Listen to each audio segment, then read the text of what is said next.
함께 성경 말씀 이사야 64장 6절 말씀 모시겠습니다. 이사야 64장 6절 한 절 말씀입니다.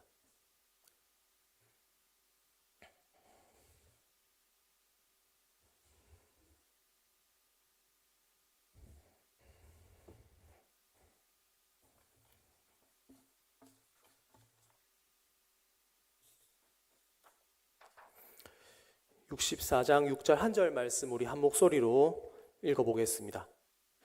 무릇 우리는 다 부정한 자 같아서 우리의 의는 다 더러운 옷 같으며 우리는 다 잎사귀 같이 시들므로 우리의 죄악이 바람같이 우리를 몰아가나이다. 아멘. 오늘은 이사야서 말씀 한 절 말씀을 가지고 함께 우리의 죄에 대해서 살펴보면 좋겠습니다. 말씀의 제목에 나와 있는 것처럼 선함 속의 악함, 선함 가운데 얼마나 우리 안에 악함이 선함 속의 안함이라고 나와 있는데 선함 속의 악함입니다.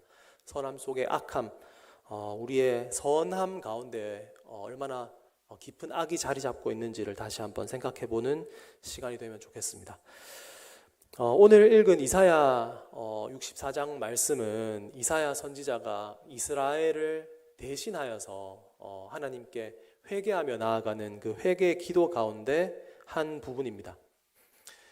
역사 속에서 이스라엘은 계속해서 반복해서 하나님을 배신하고 하나님께 죄악을 저질렀고 그렇게 반복적으로 이루어진 이스라엘을 하나님께서는 기뻐하지 않으셨습니다. 하나님께서 그 이스라엘의 죄악을 기뻐하지 않는 것을 아시고 이사야는 자신과 이스라엘의 죄를 가지고 하나님 앞에 나아가서 고백하면서 지금 자신들의 죄를 자복하고 있습니다.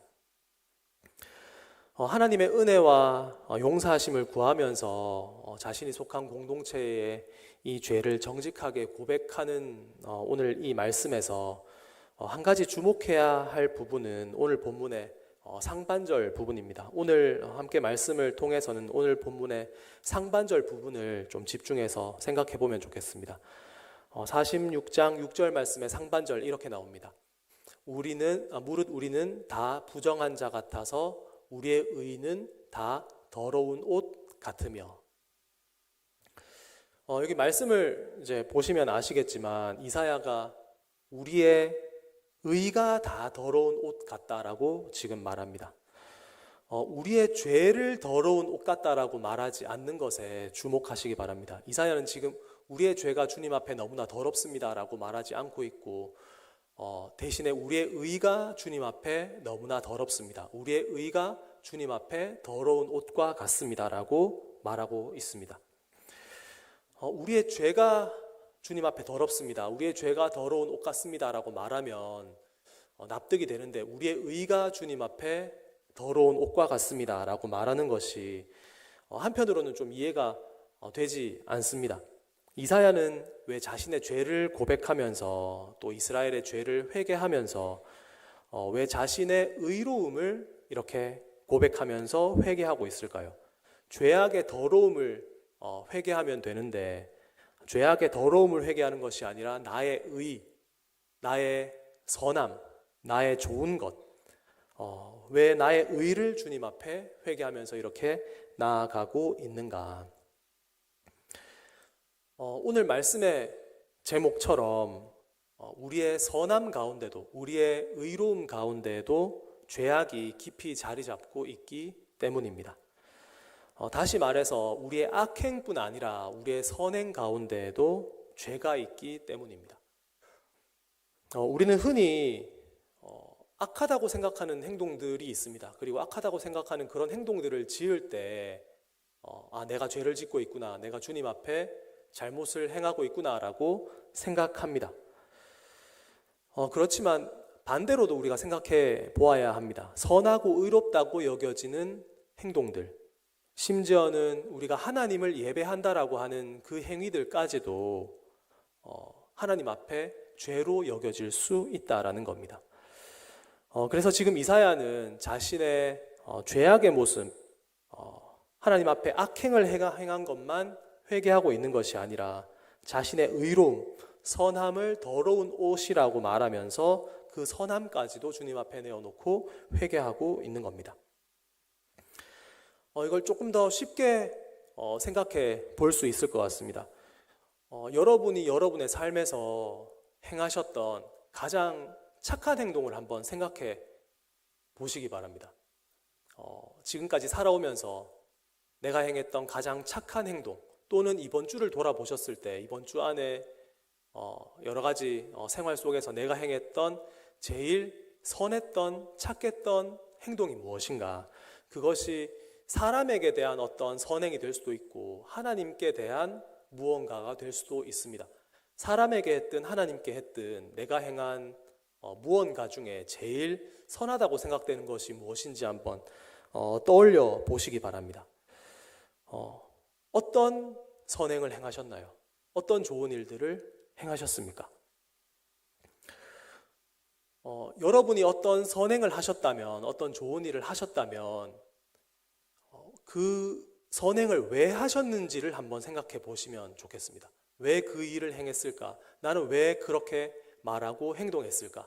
사람에게나 하나님께나 나는 왜 그 일을 했을까? 왜 그 착한 행동을 했을까? 그 동기가 무엇인가? 우리의 착한 행동들을 떠올려 보면 이제 기초에는 그 중심에는 분명히 착한 마음이 있을 겁니다. 착한 행동을 하기 이전에 착한 마음이 그 중심에 분명히 있기는 있을 겁니다. 그런데 그 착한 행동을, 선행을 조금 더 깊이 들어가 보면 그 안에 자리 잡고 있는 또 다른 마음이 있다는 것을 발견하게 됩니다. 나의 선행을 가능하게 하는 착한 마음 이외에 또 다른 어떤 마음, 그 마음은 도대체 무엇인가? 내가 이런 좋은 행동을 하는 괜찮은 사람이다라는 사실에 만족하는 마음입니다. 다시 말해서 나의 선함과 나 자신이 괜찮다라고 스스로 만족해하는 그 마음, 내가 꽤 괜찮은 사람이구나, 내가 이런 행동을 하기까지 이런 정도의 삶을 살아가기까지 제법 괜찮은 사람이구나 라고 하는, 스스로 만족해하는 그 마음이 우리로 하여금 선행을 하게 하는 동기가 된다라는 겁니다. 사람의 마음이 참 교묘하고 간사합니다. 선한 행동을 하는데도 그 중심에 보면 그 와중에 자신을 높이고 싶어하는 마음이 있습니다. 선한 행동을 하는 그 자체를 기뻐하는 것이 아니라, 그 선 자체를 기뻐하는 것이 아니라, 그래도 내가 괜찮은 사람이다, 이 정도는 되는 사람이다 라고 하는 일종의 교만이 그 선함에 포장되어서 덮여 있는 겁니다. 저희 아들이 둘 있는데 저희 애들이 학교랑 유치원을 이렇게 갔다 오면 학교에서 있었던 일들을 이제 많이 합니다. 둘이 학교에서 있었던 일, 유치원에서 있었던 일을 이제 각자 이야기하면서 이런저런 이제 얘기를 하는데 종종 자기랑 자기 친구들을 이제 비교하면서 이야기할 때가 많이 있습니다. 그래서 한 번은 저희 첫째가 학교 갔다 와서 이제 다 같이 앉아 있는데 그렇게 얘기를 하더라고요. 제가 오늘 받아쓰기를 해서 다 맞았어요. 옆에 친구들은 틀린 친구들 있었는데 저는 다 맞았어요. 이제 이렇게 되게 자랑스럽게가 아니라 자랑하는 거죠. 자랑하면서 이렇게 얘기를 했습니다. 그래서 제가 그 얘기를 듣고 열심히 준비해서 잘한 거는 잘했다. 그런데 남들하고 비교하지 말고 다른 친구 못했다는 걸 네가 굳이 얘기할 필요는 없지 않느냐. 겸손해야 된다. 자랑하지 말고 항상 겸손해야 된다. 너보다 잘하는 친구는 언제든지 나올 수가 있고 너도 항상 틀릴 가능성이 있고 네가 잘하는 건 이거지만 다른 친구는 또 다른 걸 또 잘할 수 있기 때문에 항상 겸손해라. 자랑하지 마라. 이렇게 이제 제가 다 같이 앉아 있는데 얘기를 했습니다. 그렇게 얘기를 하니까 이제 옆에 앉아있던 그 둘째가 저도 오늘 학교에서 더하기 빼기 공부했는데 다른 친구들은 틀렸는데 저는 다른 친구들보다 더 잘했지만 자랑하지 않을게요. 저는 겸손하니까요. 이제 이렇게 얘기를 하더라고요. 이 둘 중에 누가 겸손한 사람입니까, 여러분? 저희 애들 얘기를 해서 좀 지금 아마 유튜브로 듣고 있을 수도 있는데, 네. 이 둘 중에 누가 겸손한 사람인가요, 여러분? 겸손한 사람을 찾아볼 수 있을까요? 제가 이제 저희 가정 얘기를 해서 참 죄송하긴 하지만 그렇게 말하는 게 참 귀엽기도 하고 재밌기도 한데 안타깝게도 결론은 둘 다 겸손하지 않다는 겁니다. 둘 다 마음으로는 선하지 않다라는 결론을 내릴 수밖에 없었습니다. 첫째가 대놓고 교만한 아이였다면 둘째는 겸손으로 포장된 교만을 가지고 있는 겸손으로 포장된 교만한 아이죠. 나는 대놓고 교만하지 않는 겸손한 사람이야 라고 하는 자기 만족을 그 선행의 동기로 삼는 똑같이 교만한 아이인 겁니다. 마음은 똑같은 거예요. 그 중심에 있는 교만한 마음은 똑같다라는 겁니다. 이런 선함 가운데 있는 악한 마음은 이렇게 일상생활 속에서 사람을 대할 때만 나타나는 것이 아니라 하나님께 대한 예배의 행위에서도 찾아볼 수가 있습니다. 이제 제가 총신을 다닐 때 학교에서 매일 새벽 기도를 이제 갑니다. 6시에 새벽 기도를 가서 이제 말씀을 읽고 설교를 듣고 그 뒤에는 자유 기도하는 시간이 있습니다. 자유롭게 기도를 하고 이제 각자 알아서 돌아가는데 이제 몇 번은 그런 적이 있었습니다. 새벽 기도 마치고 이제 예배당을 나서는데 제가 제일 늦게 나가는 거예요. 아무도 예배당에 남아있지 않고 제가 제일 늦게 그 예배당에서 제일 늦게까지 기도를 하고 나갔습니다. 제가 제일 오래 기도를 하고 나가면서 들었던 생각이 무엇인가? 나만큼 오래 기도하는 사람이 여기 없구나. 다들 빨리 가네. 나 정도는 기도를 해야지. 이 정도 시간까지는 기도를 해야지. 그 짧은 순간에 그 마음이 제 안에서 불쑥 솟아 올랐습니다. 그리고 그 순간 제가 느끼기로 이렇게 오래 기도한 것이 다 날아가 버리는 것 같다라는 생각을 제가 했습니다. 주님께 예배하고 기도하고 그 무릎 꿇고 있는 그 시간이 그 짧은 순간에 교만한 마음으로 다 날아가 버리는 것 같은 마음이 드는 것을 제가 느꼈습니다. 그리고 그 순간에 이제 제가 예배했던 것이 내가 무릎 꿇고 있었던 것이 하나님께 대하여서 예배하고 무릎 꿇고 있었던 것이 아니라 나 자신을 예배하고 나 자신을 위해서 무릎 꿇고 있는 것일 수 있었겠다라는 생각을 하게 됐습니다. 저는 하나님을 예배한다고 하나님께 기도한다고 하는 것이었지만 어쩌면 그것이 나 자신을 예배하는 행동이 될 수가 있는 겁니다. 기도하는 내 모습에 스스로 만족하면서 나 자신이 다른 사람보다 더 경건하다고 느끼는 그 만족을 위해서 하나님 앞에 무릎 꿇고 있다면 그것은 과연 하나님을 예배하는 것일까요? 자기 자신을 예배하는 것일까요? 그것이 과연 하나님께서 보시기에 선한 것일까요? 악한 것일까요? 과거에 한 설교자는 이런 말을 한 적이 있습니다. 죄의 참된 모습을 보고 싶다면 술에 취해 길가에 쓰러진 사람만 보지 말고 하나님 앞에 무릎 꿇은 성도를 보라. 심지어 거기에도 죄가 침투하여 그로 하여금 자기 자신을 생각하게 하고 자기 자신에게 만족하게 하며 결국 하나님보다 자신을 예배하게 만든다. 여러분은 죄의 진짜 실체를 어디에서 볼 수 있다라고 생각하십니까? 뉴스의 흉악범들의 그 추악한 범죄들, 또는 지금 벌어지고 있는 국가 간의 전쟁에서 많은 사람들이 죽어나가고 있는 그 모습을 보면서 누군가가 누군가를 죽이고 있는 그 모습을 보면서 여러분은 죄의 실체, 그 본질을 보고 계십니까? 그런 데서도 죄를 발견할 수 있지만 죄의 진짜 실체, 죄의 본질은 가장 경건한 성도의 가장 경건한 모습에서 우리는 발견하게 됩니다. 하나님을 예배하는 그 순간조차 자기 자신을 의식함으로써, 또 하나님이 아닌 다른 것을 의식함으로써 자기가 아닌, 하나님이 아닌 자기를 예배하는 그 모습에서 죄의 본질을 우리는 발견하게 됩니다. 하나님을 예배하는 그 순간조차도 자기 자신에게 집중하게 되고, 또는 다른 사람들의 이목에 집중함으로써 하나님을 예배하는 것이 아닌 자신을 예배하는 모습, 기도하고 말씀을 읽고 또 교회에서 봉사를 하는 모든 것, 심지어는 제가 여기서 설교하고 있는 이 모든 것까지도 우리는 온전히 하나님만 의식하며 예배하지 못하는 것이 우리의 현실입니다.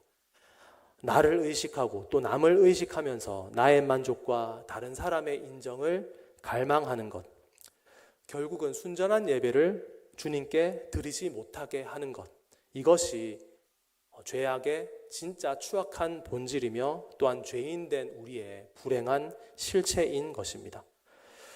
우리의 모든 선함 가운데도, 우리의 모든 예배 중에도 우리의 중심은 교만과 자기 예배로 가득 차 있습니다. 노골적으로 악을 행할 때뿐만 아니라 최선을 다해서 선을 행할 때에도, 최선을 다해서 하나님의 말씀을 지키기 위해 노력할 그 때에도, 하나님께 최선을 다해 예배로 나아가는 그 때조차도 우리는 죄의 굴레에서 절대로 벗어나지 못하는 겁니다.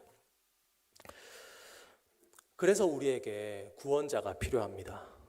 인간은 하나님의 율법을, 그 말씀을 절대로 지킬 수 없고 절대 선을 행할 수가 없기 때문에 하나님의 말씀에 가장 잘 순종하는 그때조차, 가장 의롭고 선한 그때조차 우리는 철저히 실패할 수밖에 없는 죄인들이기 때문에 우리에게는 구원자가 필요한 겁니다.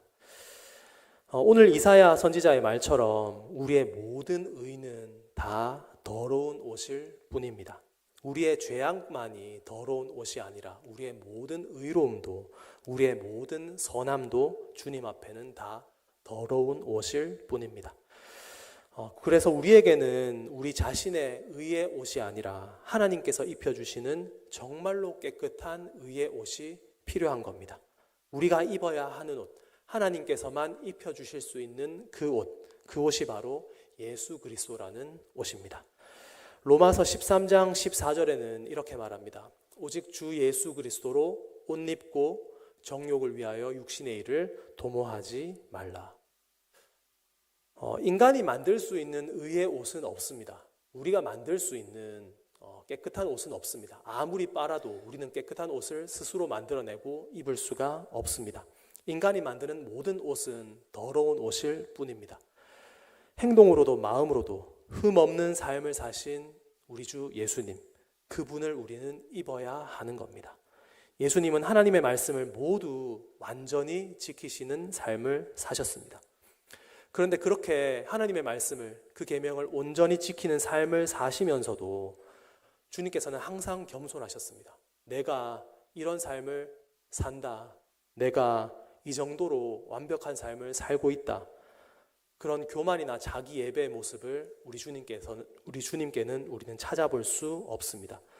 교만, 자기 예배의 모습이 우리 주님께는 전혀 없었습니다. 그분은 온 마음으로, 온 중심으로 하나님을 섬기셨고 하나님의 말씀을 지키셨으며 그 순종 자체를 기뻐하셨습니다. 그리고 그 가운데 진심으로 겸손하셨습니다. 우리는 상상할 수 없는 예수님의 모습, 마음까지도 온전히 겸손하고 정결한 삶을 사신 그 주님께서 우리에게 말씀하십니다. 나에게 의지하라, 나에게 의지하라, 나를 옷 입으라. 예수님께서는 우리에게 더 잘 해보라고 말씀하지 않으십니다. 예수님께 의지하라고 말씀하십니다.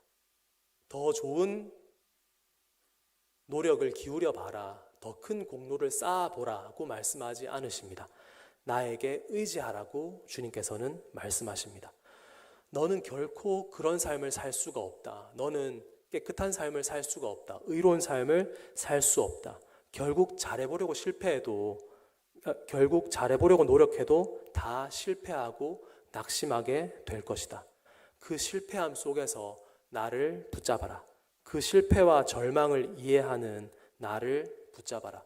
구원은 네가 더 열심히 해서 행동과 마음까지 더 좋은 사람이 되는 것이 아니라 네가 언제나 실패할 것이기 때문에 실패하지 않는 나를 붙잡는 것, 그것이 구원이다. 예수님께서는 그렇게 우리에게 말씀하고 계시는 겁니다. 교회를 다니고 신앙생활을 하면서 말씀을 어기는 것 실패입니다. 그렇지만 말씀을 열심히 지키며 살려고 노력할 때에도 결국 우리는 실패할 수밖에 없습니다. 말씀을 지켰을 때, 최선을 다했을 때 우리에게 찾아오는 그 교만의 문제, 우리의 마음에 뿌리 내리고 있는 그 자기 예배의 문제를 우리는 결코 해결할 수 없기 때문에 하나님의 말씀을 온전히 지키기 위해 최선을 다해 노력한다 해도 우리는 결국 실패할 수밖에 없습니다. 실패할 것이기 때문에, 실패할 수밖에 없기 때문에 말씀을 지키지 않아도 된다라는 것이 아닙니다. 구원이 우리에게서 나오는 것이 아니라 오직 예수님으로부터 온다는 사실을 기억하며 그분을 붙잡아야 한다라는 겁니다. 주님, 죄덩어리인 나를 붙잡아 주시옵소서. 나를 건져 주시옵소서. 선함이라고는 조금도 찾아볼 수 없는 나를 주님 불쌍히 여겨주시고 건져 주시옵소서. 주님께서는 우리의 이러한 기도를 기뻐하시고 또한 기다리고 계십니다. 주님은 죄인을 위해 오셨습니다. 의인을 위해 오신 것이 아니라 죄인을 위해 오셨고, 건강한 자를 위해 오신 것이 아니라 병자들을 위해 오셨습니다. 주님께서는 실패한 이들을 위해서, 그들을 붙잡아 주시기 위해서 오셨습니다. 우리는 계속해서 넘어질 것입니다. 그렇지만 그 넘어짐을 인정하는 가운데 넘어지지 않는 예수님을 붙드는 것이 우리가 해야 할 일입니다. 이 땅에서는 완전해지는 것이 불가능할 것입니다. 참으로 겸손한 삶을 사는 것이 우리에게는 불가능할 것입니다. 그렇지만 이후에, 이 땅의 삶 이후에 우리도 예수님과 같이 정말로 마음으로도 진심으로 겸손하게 되는 그 영원한 구원으로 우리는 결국 초대받게 될 것입니다. 내가 봐도 내가 너무 사랑스럽고 너무나도 자랑스럽지만 그것이 절대로 교만이 되지 않고 완전한 겸손이 되는 그 자리로 먼 훗날 주님께서 우리를 인도하실 것입니다. 아무 흠 없으신 우리 예수님께 매달려 있는 우리가 되었으면 좋겠습니다. 우리는 아무 공로 없이 모든 공로를 가지신 그 예수님께 붙어 있을 때 참된 구원을 받을 수 있습니다. 우리의 선함 가운데 있는 그 악함을 기억하며 우리의 실패를 바라보는 것이 아니라 우리의 실패를 불쌍히 여기시고 우리를 안아주시고 건져주시는 그 예수님께 늘 붙들려 있는 우리가 되었으면 좋겠습니다.